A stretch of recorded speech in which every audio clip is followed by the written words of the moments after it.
Thunk, is still as kind of innocent and naive as ever, which is where most of his comedy comes from.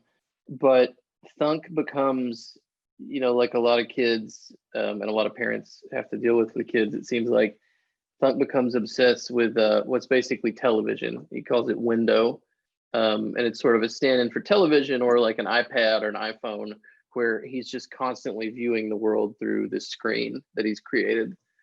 So that's sort of his big challenge for the movie, is to like pay attention to the real world and not just be looking at this tablet all the time. Yeah, honestly, the process for the second one and the amount of time that elapsed in between, it wasn't really that noticeable to me, because all animation takes a really long time. It's just a slow process. So it kind of doesn't feel like it doesn't feel like I ever really stopped working on it to some degree between the first film and the second film. So it was pretty easy to get back into the character pretty quickly. He's a fun guy to inhabit too, just because there's sort of like the guiding principle of, any question you have, like, does this sound too smart? Would he know what this word is? Would he know what this is? The answer is usually no. Just assume that he does not know any answer to any question. Yeah, Joel did a great job directing the actors and directing the finished film, which I think visually is really beautiful and kind of a fun departure from the first film in a lot of ways. But as far as working with the actors, you spend, the reality of animation is it's really just you and the director in a booth for the most part. You rarely, if ever, see the other cast members. So, Joel, the director, is really just in charge of like making sure that the tone of the movie is consistent, and everybody's like making the same movie and not, 8 different movies, which seems like it could be an easy thing to have happen. But he did a great job, and, was really encouraging of, making it your own and not being afraid to improv and go off book and, kind of allow things to happen, and then we can kind of react to them and, add stuff here and there off of it. So yeah, it was great. He was really great to work with. I think the biggest thing that I improv'd that's like carried over into both films was naming my dog Douglas. That was just like, my agent at the time was named Douglas, and I just kind of did that as it's a joke for like 2 people on Earth. And then he ended up, the dog ends up becoming like this pretty big character in both films. Yeah, I think, the theme of the first movie was much more about like the nuclear family unit and kind of just survival.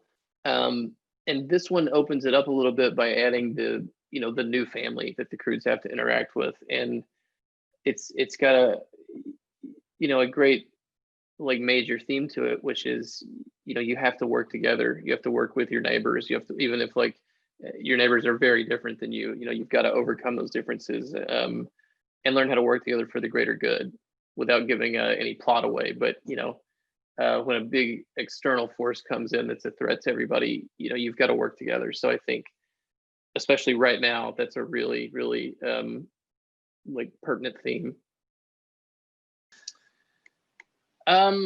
Yes, Thunk's, kind of through line in the movie is he's got to like learn to like live in the real world and not just look at a screen. And I think that's super relatable right now, because after the last few months, I find myself like my eye is physically tired and my brain mentally tired from looking at screens all the time.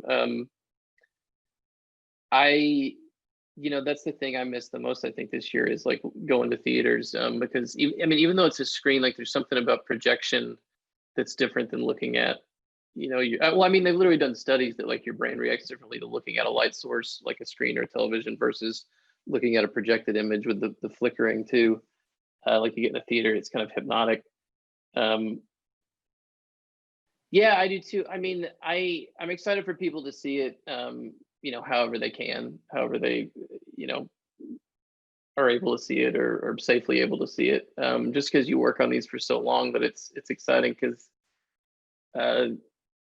just even your friends and family, like they know you've been working on this for years and years. So it's fun just to to finally have the catharsis of like, look, I didn't make it all up. Here it is. Yeah, I mean, my biggest hope is just that if we can give people a couple hours of escapism and laughs, it's been a tough year for everybody. So if we can help the whole family out, which, you know, I think it's a rare movie that is really genuinely funny for adults and kids. So if we can just help somebody distract their family for a couple hours that they've been trapped with all year, I'll feel pretty good about that. I do have a favorite, but for spoiler's sake, I don't want to say what it is. So I'll just say you'll have to watch the film to see, like, you know, specifically like the back half of the movie, what my favorite new creature is. Yeah, it was a lot of yelling, a lot of having to yell that phrase over and over, Thunder Sisters. So my biggest memory from that sequence in the film is being hoarse after.